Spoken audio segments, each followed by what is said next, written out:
I'm gonna attempt to collect 30 million pounds of trash from this river all by myself. But there's a catch. Can removing 30 million pounds of plastic waste from the ocean really have an impact? This is the question on everybody's minds as famous and iconic YouTubers MrBeast and Mark Rober have returned with a follow-up to their incredibly popular charity event from several years ago, #TeamTrees, with a new charity initiative known fittingly enough as #TeamSeas. With the stated goal to raise $30 million before January 1st, 2022 in order to remove 30 million pounds of plastic from the Earth's oceans, beaches, and rivers, this is one of the biggest movements that's ever been attempted by a content creator or team on YouTube. And regardless of what the actual final dollar amount raised winds up being, the sheer ambition of the project is mind-boggling to say the least. But what are the chances of success? And would 30 million pounds of waste removed from the ocean really be enough to make a sizable impact in the quest to save the planet from pollution and the dire effects of climate change? Today, we're going to find out. Now, before we can properly dive into how effective the project will be, we first need to examine what exactly TeamSeas is and how they plan to accomplish their goals. The brainchild of YouTubers MrBeast, Mark Rober, and their campaign director Matt Fitzgerald, TeamSeas is intended to be a massive global donation drive/potluck, with any content creators welcome to draw attention to the TeamSeas website and fundraise in whatever way makes the most sense for their content and audience. So while the event may have started and been initially organized by these three individuals and their team, their goal is to get the #TeamSeas trending and make the project as large and involving as many creators as possible, even if they weren't directly reached out to. While I'm sure many larger creators were reached out to for the launch of the campaign to get as many initial eyes on the idea as possible, the idea is that anyone could make a video promoting TeamSeas and help further the cause of raising $30 million in the last 2 months of 2021. And honestly, this seems like a goal that TeamSeas will both achieve and surpass, with their previous TeamTrees project having a goal of $20 million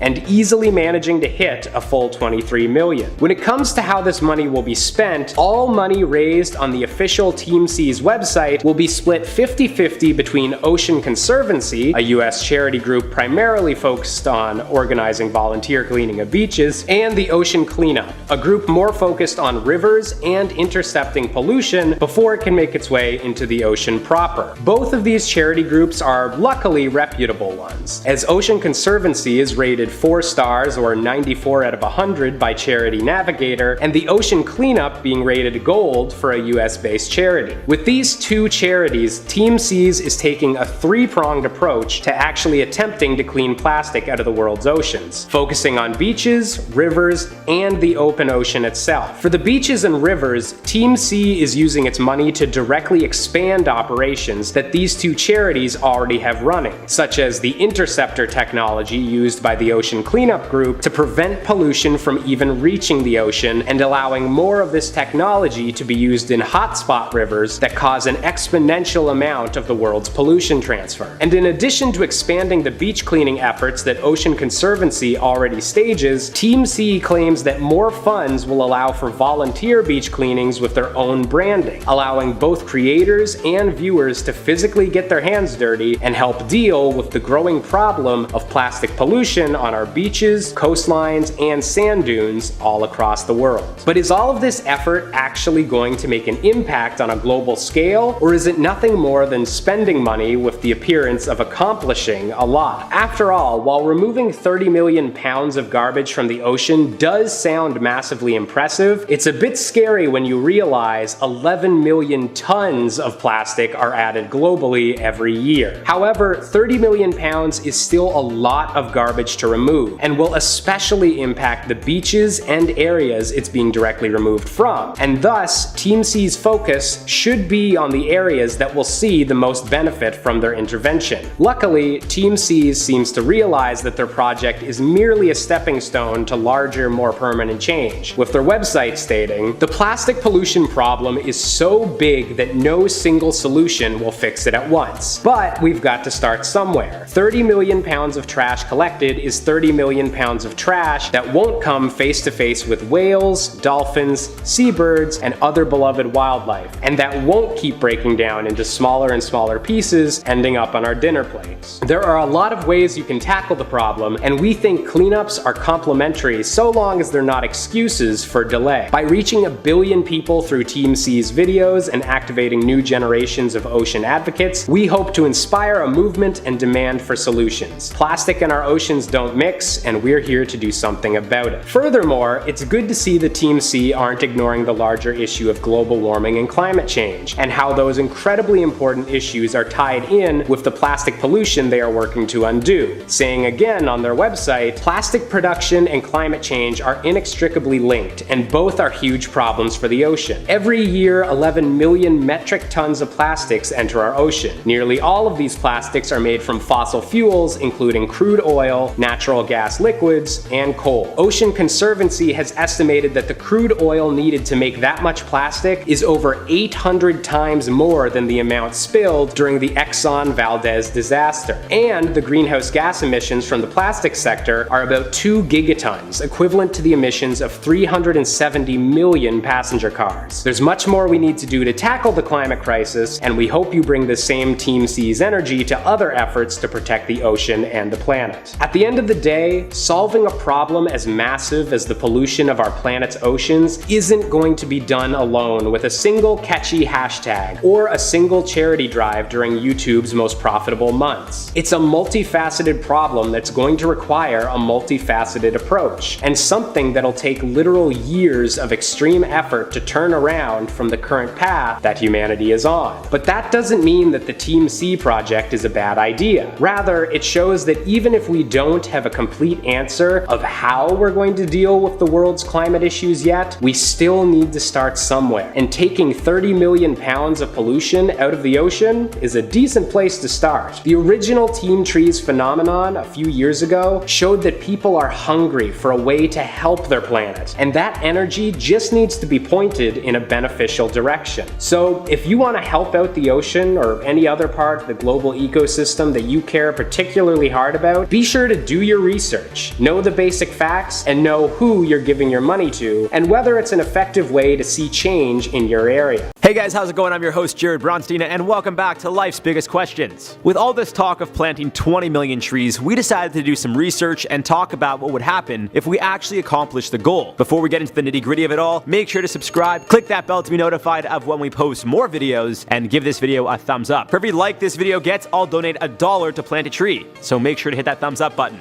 Alright, maybe that's a boost up, but I'll donate what I can, and I hope you will too. But why should you donate? Why do we need more trees? And where do you even donate? What am I talking about with these donations? Well, let's get right into it. I'm going to answer all that and more. As we all know, trees produce oxygen. We need oxygen to breathe. If that's not a good enough reason to want to plant them, then I don't really know what is. But if you'd like more information on trees, well, you've come to the right place. Aside from the oxygen they produce, they also store carbon dioxide, which is one of the biggest factors attributing to climate change. So not only do trees lock up what's destroying our planet, but they release what's possibly going to save the planet. However, they do much more than just that. Aside from the CO2 they absorb, they also absorb other pollutant gases, such as nitrogen oxides, ammonia, and sulfur dioxide, to name a few. In fact, studies actually show that in a year, an acre of mature trees can absorb the same amount of CO2 your car produces from driving 26,000 miles. And based on calculations, it's believed we need approximately 44,480 acres of land to plant 20 million trees. But that's assuming each tree is 3 meters by 3 meters. Of course, trees are all different in size. Other calculations show that we may need over 500,000 acres of land. Either way, this means after planting 20 million trees, and of course having them grow to the point where they are considered mature,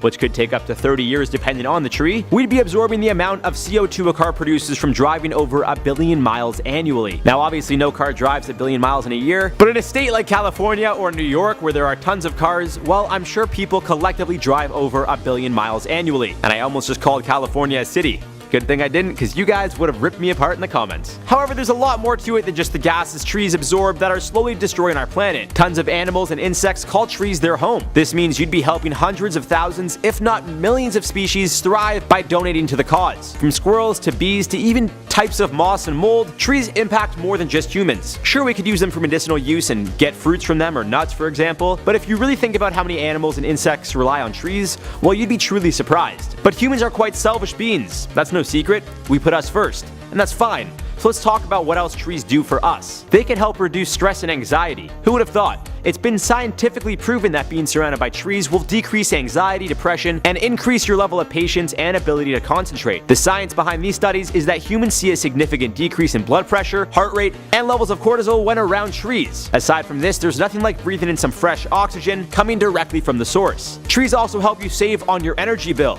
On a hot sunny day, a tree can create shade and help cool you and your home down. On a colder, windy day, trees can actually block the winds, which helps keep you warmer. They also control noise. From airports to highways, trees can absorb sound and reduce the noise that you may or may not hear thanks to the trees. And trees actually help your business. Kathleen L. Wolfe, a research social scientist at the University of Washington, conducted a study that actually proved retailers who had trees in front of their stores saw a higher rate of sales than those without. As crazy as it may seem, the science here is that it makes the store seem more attractive. And I feel it may even have something to do with lowering stress levels, as we previously mentioned. When your guard is down, you're more likely to buy something. Now, if all that isn't enough to make you want to plant some trees, let's talk about water. Trees can absorb tons of water and reduce the risk of floods and landslides. On a daily basis, according to the Food and Agricultural Association, a mature evergreen tree can intercept more than 15,000 liters of water annually. And lastly, trees can help increase the value of your property. We're not talking a few bucks, but up to 20% of an increase in property value,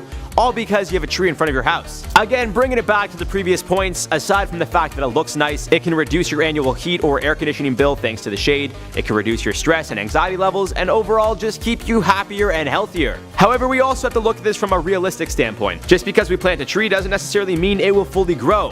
There are tons of factors involved here. Where the trees are planted, what the land was used for before we planted the trees there, and even how the trees were planted in the first place. How much sunlight they get, how often they get watered, either naturally from the rain or from people constantly maintaining the tree's growth. And I'm not trying to be a pessimist here by any means, I'm just trying to consider all the sides here. We can focus on the good, but that's not going to necessarily mean it's smooth sailing. Just because we have good intentions and make donations doesn't necessarily mean everything is going to be hunky-dory, even though I really wish it were that simple. Either way, I'd still recommend you donate to the great cause that is Team Tree. Now, for those of you who have watched this video and are thinking, what is he talking about donations? Why 20 million trees? Why not 10,000? Well, clearly you haven't heard about the fundraiser #Team Tree. Team Tree's mission is to plant 20 million trees worldwide by January 1st, 2020. It's being organized by MrBeast, YouTube's biggest philanthropist, and is in collaboration with the Arbor Day Foundation, who have a goal of planting 100 million trees by 2022. But MrBeast's influence has already had a huge impact on the YouTube community. He's teamed up with the likes of Mark Rober, Rhett and Link, Marshmallow, iJustine, Ninja, Jacksepticeye, among a handful of other YouTubers. At the time of this recording, Team Trees has already planted over 5.5 million trees, and that's in just over 48 hours time. There's no reason we can't hit 20 million in the next 2 months. If you guys are interested in donating, you can do so by going to teamtrees.org. For every dollar donated, a tree will be planted. And this is a great initiative at a time when our planet has truly had a bad year when it comes to the health and growth of trees. Between the Amazon wildfires and the California wildfires, among many other unfortunate incidents, it seems this initiative couldn't come at a better time. Now, of course, if you don't have the money to donate, tell your parents about it, your friends, cousins, even your teachers or co-workers. We can all spare $1, and if every person who viewed this video donated $1, well, that'd make quite an impact. Make sure to check out MrBeast's video about the fundraiser for more information regarding what he's been doing. It truly is a great look for YouTube, who seems to have been filled with its fair share of drama the past couple of years. It'll certainly be interesting to see what other YouTubers step up and join this initiative on top of the ones that already have. Let me know in the comments below if you think we'll be able to achieve the goal of planting 20 million trees in the comment section down below by the year 2020. And let me know if you'll be donating to this great cause. Hey guys, how's it going? Jared Bronstein here, and welcome to a video here for you on life's biggest questions. Today we'll be answering the intriguing question of what if everyone on Earth planted one tree? We're talking about 7 billion trees here. Before we explore this idea, make sure to subscribe, click that bell icon so you never miss a video, and share this one with a friend. Also, let me know if you've ever planted a tree by dropping a comment down below. So as you've probably heard by now, the YouTube community has come together with the goal of planting 20 million trees. It really is a great movement, and it goes to show that if enough people come together, great things can happen.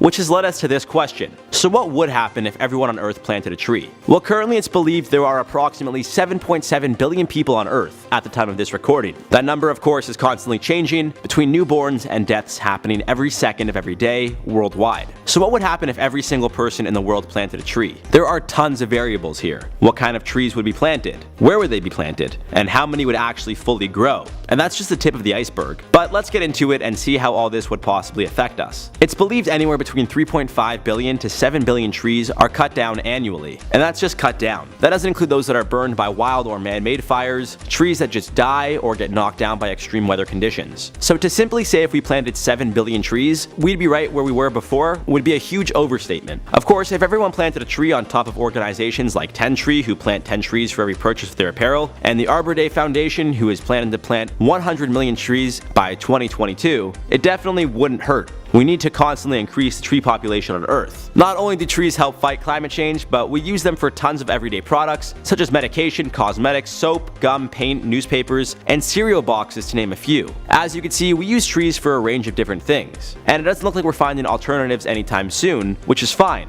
With that being said, we can't keep taking and not replenishing, because eventually, we will run out. So if every person in the world planted a tree, let's say where they live, well, that would mean there would be close to 3 billion trees planted alone between China and India. The United States would see close to 330 million trees planted, whereas Russia would see around 145 million trees planted. Although black walnut, red oak, and red pine trees, among a handful of others, are known to absorb the most carbon, that doesn't necessarily mean planting just those trees worldwide would be the most beneficial. Certain trees would thrive in certain areas, and that is what should be determined when planting each tree. Just because a tree is planted somewhere doesn't necessarily mean it will grow or thrive. An example would be planting a tree that is found in the Amazon rainforest somewhere in Russia. It's a much different climate. It probably wouldn't grow very big or very long. This would make the tree planting pretty pointless. And although the idea of 7 billion trees being planted sounds and looks good on paper, it's more than just planting them that matters. Aside from planting them properly, someone would have to maintain and take care of the trees. If we were to simply plant the tree and leave it to fend for itself, it would most likely die relatively quickly. You need someone constantly paying attention to it, giving it water on a regular basis, and making sure it's been planted properly so the roots can grow. If 7 billion people planted a tree, I think it's safe to say at least 10% of those trees wouldn't make it. And even that's a stretch. Realistically, 1 of every 4 trees, maybe even 1 in every 2, wouldn't make it to their full potential. It would really depend on who's caring for them, among many other factors, such as natural disaster, the types of tree, and when they were planted. And even if the trees were planted, it would take decades for us to see any real positive change from the newly planted trees. According to reports, it takes decades before new forests can mature enough to store large amounts of carbon. And that's what we need if we want to battle climate change. These trees also couldn't be harvested. I mean, that would defeat the whole purpose, but as previously mentioned, we use trees for things ranging from paper to soap to paint. So how can we live without those things? It seems to be quite a tough situation. Especially as the population continues to rise, we seem to be using more and more of the Earth's natural resources. That being said, it technically means more people to plant trees. But as we all know, not every single person in the world is going to plant a tree. As great as that would be, it's just not going to happen. So we must rely on organizations like the Arbor Day Foundation, Trees for the Future, International Tree Foundation, among many others that will continue making their focus tree planting. Unfortunately, as much as I'd like to say if everyone in the world planted a tree, leading us to over 7 billion trees planted, everything would be okay, it really wouldn't. I mean, considering how it's believed we cut between 3.5 to 7 billion trees down annually, planting 7 billion trees would just slow the process of climate change down a bit, but not to the point that it'd make a substantial difference. Again, it could take decades for us to see any real changes in regards to the trees absorbing carbon, and every time we cut down trees, we're releasing more carbon into the world, which means if everyone in the world were to plant trees right now, and somehow, some way, all 7 billion trees fully grew, after 10 years, that would still mean we have 10 years worth of carbon that would need to be absorbed. And assuming we cut down 7 billion trees, well, every year, that'd be a lot of carbon. All in all, I think our best bet is to continuously raise awareness to climate change. Share videos which raise awareness to these types of initiatives, and if you can, donate to plant a tree. At the end of the day, even if we can't completely stop climate change, slowing its process down is still progress. As unfortunate as it is, that seems to be our reality. Our world is slowly dying on us, but if we could do things to help slow the process down, I say why not? How much money has MrBeast made? Before we dive into this question, let's talk about who MrBeast is, just so we're all on the same page. MrBeast, at just 23 years old, is one of the most viewed and highest paid creators on YouTube. His real name is Jimmy Donaldson, and he was born in eastern North Carolina. In February of 2012, when Jimmy was just 13 years old, he uploaded his very first YouTube video under the username MrBeast6000. At the beginning of his YouTube career, what he did was begin trying trying to work the YouTube algorithm in his favor by creating content that he thought would attract the largest audience. This included participating in different trends like funny Minecraft and Call of Duty highlight compilations, estimating YouTubers' wealth, offering tips and tricks to aspiring creators, and commentating on YouTuber drama. During this time, the YouTube channel wasn't exactly successful, but he continued to put out content and things began to pick up for Jimmy in 2015 thanks to a series of videos he did called Worst Intros. This series rounded up and teased different YouTube introductions that he had discovered already existing on the platform. By the middle of 2016, MrBeast had 30,000 subscribers. The first MrBeast video that went really viral came in January of 2007 when he uploaded a video of himself counting to 100,000, a task that he said took 44 hours. He had recently dropped out of college and was desperate to make his YouTube career work. He truly had no idea what was about to happen. After this first viral video, he realized what the YouTube algorithm liked and he began creating content similar to that. He went on to do stunts like spinning a fidget spinner for 24 hours or watching a Jake Paul music video for 10 hours straight, which sounds worse than counting to 100,000, and it seemed to work because by November 2017, MrBeast was now sitting at 1 million subscribers. As his channel grew, Jimmy was able to hire some of his childhood friends to work for him and his YouTube channel as well, and considering he is only 23 years old now, it's clear just how successful he really was. From here, his success only grew, and while he maintained doing the same types of stunt videos, which are now his signature, he also expanded his content. He not only does the last person to leave challenges in which the winner receives a lofty prize, but he also puts on a lot of attention-grabbing donations and charity stunts as well. By December of 2018, MrBeast had given out $1 million through his charity stunts, which earned him the title of YouTube's biggest philanthropist. So now that we know the story of how MrBeast came to be, how much money has he made? Well, this question is kind of hard to answer, but I'm sure there's a way we can get at least a pretty decent guess. The MrBeast YouTube channel currently has 70 million subscribers, which is an insane amount. It is estimated that he has a daily audience on his channel of about 11 million viewers, so it's believed that running ads on YouTube brings in somewhere around $40,000 a day. In 2020 alone, it is said that MrBeast made $24 million from his YouTube channel, merch sales, and the sponsorships he features in his videos. Of course, sometimes to make money, you have to spend money, especially when your platform is based off of being the philanthropist type, so it makes a lot of sense that while he is making this kind of money, he is worth an estimated $50 million. It is said that Jimmy spends about $300,000 producing one single video, which is up quite a bit from the $10,000 it used to be. Right now, it is estimated that Jimmy earns about $3 million a month across his channels. He also raised $20 million to plant trees, he has donated over 100 cars, and he one time gave away $1 million in a single video. Jimmy's real success came in 2018 after he began his philanthropy stunts. After giving away $1,000 to strangers in a video, that's when the real mass amounts of subscribers and views began rolling in. I think it's safe to say that 2020 was one of Jimmy's highest earning years, but 2019 probably wasn't too far behind as he posted a video where he challenged people to keep their hand on a stack of $1 million. Stunts like that aren't exactly for someone who's not earning quite a bit of money. MrBeast was also one of the highest viewed YouTubers in 2019, and while I'm not exactly sure what his income was in that year, it is said that it would be somewhere from $5 to $20 million.